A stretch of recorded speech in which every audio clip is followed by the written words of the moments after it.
Selamat pagi kawan, salam jambu. Pagi ini topiknya aplikasi nutrisi POC terakhir sebelum panen buah jambu madu hijau, merah, dan dalhari dalam pot. Let's check it out.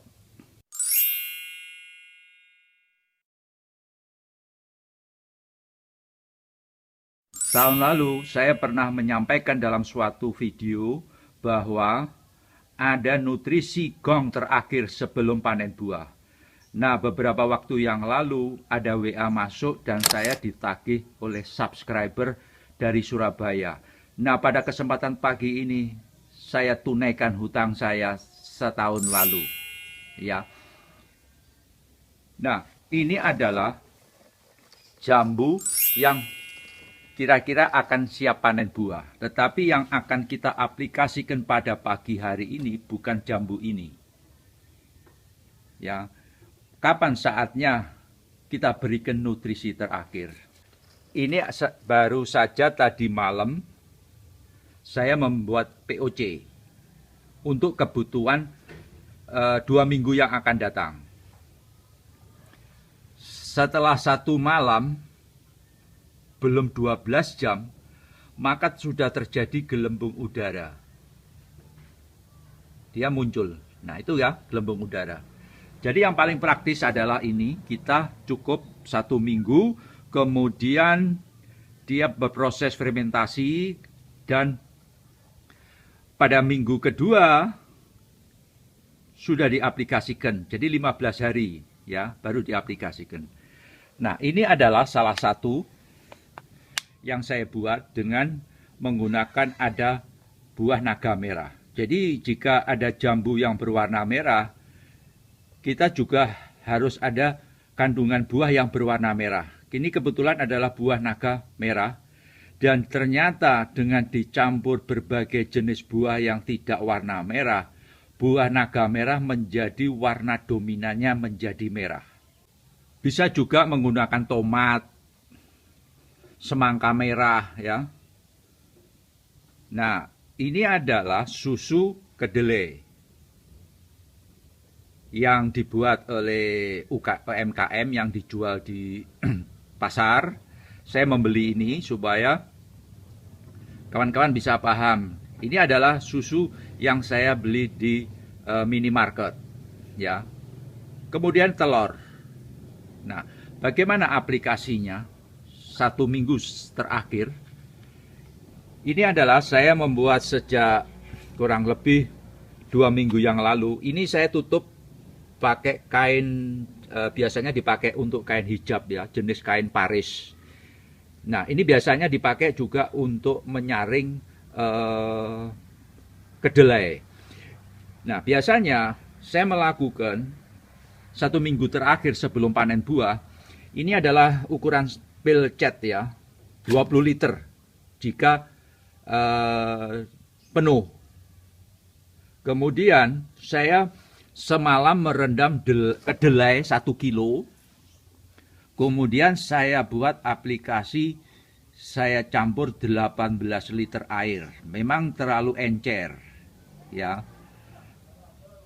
Itu untuk kehematan. Nah, tentunya jika untuk membuat tingkat kekentalannya kedelainya lebih kental, bisa dibuat 1 kilo menjadi 10 liter. Tetapi ini saya buat 18 liter. Ini adalah 2 minggu yang lalu. Ya, saya membuat. Ini adalah sebanyak buah 8 kilo. Dan ini adalah 3 jenis buah utama yang harus kita wajib untuk membuat kandungan nutrisi berasal dari buah. Dan ini secara ilmiah banyak master-master yang lain menyatakan bahwa untuk melakukan pembuahan ada 3 jenis buah ya. Ini tentunya saya mengadopsi dari yang ada di luar ya. Yang ada di luar. Pertama itu adalah nanas. Kemudian pisang. Ini saya kebetulan pakai pisang raja 1 sisir. Nanasnya itu adalah sejumlah 3, saya blender, kemudian labu. Ketiga jenis buah ini itu adalah mutlak untuk melakukan membuat nutrisi asal buah. Jika menggunakan labu tentunya tidak bisa di blender. Nah, tentunya menggunakan diparut ya. Biasanya saya kebetulan punya alat untuk membuat keripik itu. Jadi kita parut seperti kayak keripik tipis-tipis sekali. Nah, ini tentunya kalau setelah 1 bulan itu dia baru endapan ini yang dari blender buah itu akan turun ke bawah. Tetapi ini masih dia naik. Kemudian saya baru menambah sawo kurang lebih sebanyak 3 kilo. Kemudian semangka, kemudian timun yang seperti kayak belewah ya, manis sekali itu. Nah ya, ini kita aduk. Yang ini kurang lebih sudah bisa kita gunakan lah 2 minggu. Sebenarnya seperti kayak begini disimpan dalam 1 tahun tidak ada masalah, karena ini saya membuat adalah stok dalam jumlah yang banyak untuk mempersiapkan pembuahan ya dengan organik ya. Kita aduk ya, nanti akan kita gunakan. Ini adalah jumlah buahnya kurang lebih sebanyak 8 kilo. Maka saya tambah gula sebagai makanan bakterinya adalah sejumlah 4 kilo. Jadi rasionya adalah 1 banding 2 ya. 1 gula, 2 jenis berbuah macam rasa. Tentunya yang manis kecuali jeruk ya. Jeruk semanis-manis apapun tetap ada asamnya ya. Nanti kawan akan lihat hasil dari testimoni dari subscriber yang membeli buah dari kebun. Pertama kita buat adalah telur. Nah, ini sebenarnya saya mengadopsi dari petani sebelah yang dia ekspor dengan keunggulan jambu Black King Kong. Jika 1 pil seperti ini 20 liter, paling tidak diisi 15 liter atau 18 liter ya, tumpah kalau 20 liter. Maka susu kedelai yang digunakan plus hanya telurnya adalah sebanyak 3-5 butir. Nah, pada pagi ini saya mencoba susu kedelai ini aja dengan aplikasi untuk pot yang kecil ya. Sekarang kita memodifikasi dari kebun sebelah. Ini kita hancurkan bersama kulitnya ya.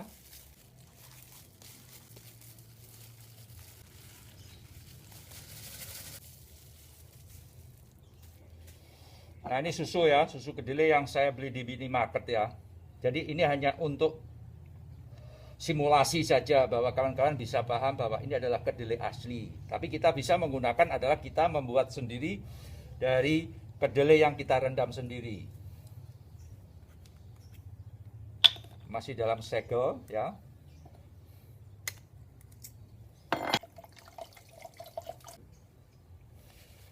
Nah, kalau POC ternyata dari kawan subscriber kita dari Banda Aceh beberapa hari yang lalu mengirim WA ke saya seperti ini, WA-nya menyampaikan jika menggunakan POC yang saya buat video sebelumnya ya, yang ini terdiri dari buah, gula adalah mutlak ya, sebagai makanan bakteri untuk fermentasi dia ya. Kemudian susu UHT dan telur ya. Nah, ini adalah biasanya yang saya aplikasi menggunakan ini itu adalah kurang lebih sekitar, kalau untuk pot kecil adalah 10 hari terakhir sebelum panen buah. Jadi saya kocor setiap hari hanya menggunakan ini dengan aplikasi sekitar, jadi airnya jika menggunakan 5 liter maka kita cukup menggunakan kandungan pupuk POC ini adalah sebanyak 50 mili ya. Ternyata dari kawan kita subscriber menyatakan bahwa buahnya menjadi besar. 1 kilo berisi 4-5, bahkan dimasukkan dalam gelas air mineral tidak bisa masuk jambu airnya. Ya. Jadi kita harus membuat jambu apapun, jenis apapun jenisnya, pasti dia akan meningkat tingkat kemanisannya. Ya. Walaupun ada asam sedikit pun, ya. Jambu red Taiwan ini, yang testimoni dari kawan subscriber dari Surabaya membeli buah di kebun, menyatakan manis. Walaupun sebenarnya red Taiwan itu ada asamnya, dalhari juga ada asamnya. Ternyata buah jambu dalhari ini rasa asam menjadi lebih sedikit, lebih dominan, rasa manis lebih renyah, warna merah lebih ngejreng. Warna hitam tidak muncul karena buah ini di atasnya tertutup daun rapat. Jika buahnya mendapatkan matahari, maka dia muncul warna hitam. Ya. Kemudian saya tidak menggunakan ini karena 7 hari sebelum panen, saya selama kurun waktu 7 hari setiap pagi saja. Jadi kocornya sebelum matahari terbit, di dalam pot itu saya kocor menggunakan ini dalam waktu 7 hari berturut-turut setiap pagi. Cukup 1 hari sekali. Kemudian pada hari yang ke-8 saya menggunakan ini, ya, kedelai dan telur, ya. Kemudian untuk meningkatkan ada rasa manisnya, terakhir saya tambahkan yang saya ambil ada di buah dengan gula saja, ya, untuk meningkatkan rasa manis. Kemudian kita aduk, ya, secara merata.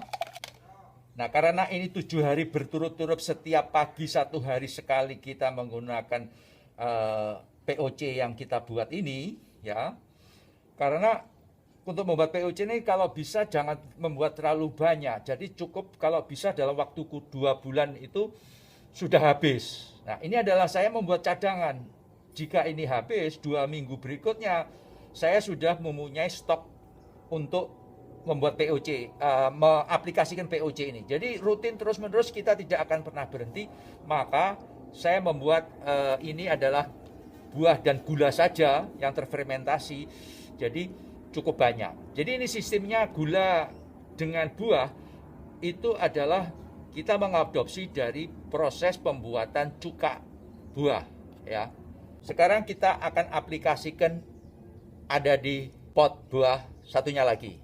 Sekarang akan kita aplikasikan untuk jambu madu hijau dengan wadah polybag 8 liter. Video sebelumnya, ya, seperti ini. Ini adalah hasilnya. Nah, tandanya kira-kira 1 minggu berikutnya akan siap panen ini, ya. Ini adalah ekornya sudah mulai kehitaman, ya. Kadang-kadang dia lepas sendiri. Ini sudah mulai kehitaman, masih coklat. Nanti akan menjadi hitam. 1 minggu lagi siap panen. Maka kita aplikasikan adalah susu kedelai ini, telur 1 butir, ya. Ini kurang lebih susu kedelainya setengah liter. Kemudian telur 1. Kemudian adalah nutrisi dari buah dan gula saja. Saya campur, ya, supaya ada rasa manis. Nah, bagaimana tingkat rasanya? Biasanya akan muncul renyahnya, bahkan di bagian buah yang ada di mulai tengah ke bawah, dia akan sangat keras. Jadi menjadi rasa seperti rasa crispy, ya. Dan kalau dari atas dia mulai manis. Dari atas ini dia mulai manis, kemudian masih manis terus sampai ke bawah. Tetapi dari tengah sampai ke bawah dia akan muncul renyah, keras. Itulah kelebihan jambu jika kita melakukan organik. Secara hitungan, secara internasional, buah jambu air itu ukurannya hanya 3. Pertama adalah ukuran, kedua adalah warna, ketiga adalah rasa. Jika sejak buah mulai dibungkus kita menggunakan aplikasi nutrisi organik sampai panen buah, maka rasanya pasti akan meningkat. Jadi aplikasi secara standar internasional juga untuk jambu air, aplikasi pupuk kimia hanya 35%, organik adalah 65%. Jika kawan mengatakan bahwa jambu airnya ini adalah organik, jika ternyata diukur tingkat organiknya adalah kurang dari 65%, berarti dinyatakan adalah bukan dengan organik. Ya, itulah secara apa yang saya pelajari dari referensi-referensi yang ada petani kebun di sebelah. Nah, ini adalah jika kita anti rontoknya hanya monokalium fosfat, akibatnya adalah dia muncul bunga ada di berikutnya. Jadi bisa, ya terbukti bahwa jambu akan bisa berbuah non-stop. Tentunya jenis-jenis tertentu ya yang mudah berbuah di dalam pot ya. Nah, ini siap nih ya. Ini wadah 8 liter. Video sebelumnya yang diunggah hasil pemupukan hanya monokalium fosfat ya. Buah ini tidak bisa jumbo wajar karena apa? Wadahnya hanya 8 liter. Tetapi dengan wadah 8 liter ini kira-kira kalau kurang lebih dipanen semuanya ini kurang lebih bisa 1 kilo. Ya, wajar lah. Jika kita menggunakan media pot 100 liter bahkan 150 liter, satu buah ini dimasukkan di dalam gelas air mineral tidak akan bisa masuk karena akarnya adalah akar serabutnya adalah banyak sekali dan dia mengisap nutrisinya cukup banyak. Lah ini wadahnya hanya 8 liter. Kita aduk ya. Kemudian kita siramkan secara merata.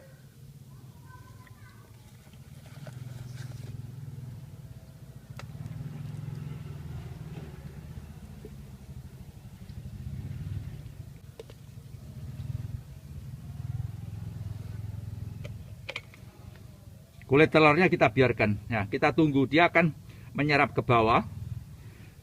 Nah, karena ini sudah mulai hujan, maka setelah ini akan kita tutup dengan plastik, ya. Tujuannya supaya apa?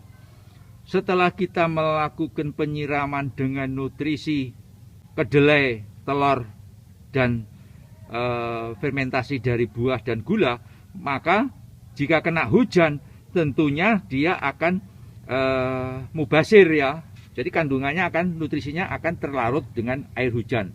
Maka setelah ini kita akan tutup dengan plastik supaya tidak kena air hujan. Nah, kawan bisa setelah kita aplikasikan ini 3 hari berikutnya tanpa siram sama sekali loh ya, tanpa siram air sama sekali, itu bisa dipanen. Nah, akan jauh lebih tingkat kemanisannya jauh lebih baik jika setelah aplikasi pagi ini 5 hari kemudian sampai maksimal adalah 7 hari kemudian. Nah, dia akan media tanam akan kering karena nutrisi yang kita berikan hari ini diambil dihisap oleh akar serabut. Oke kawan, semoga video ini bermanfaat. Salam jambu, enjoy and happy gardening. Peace.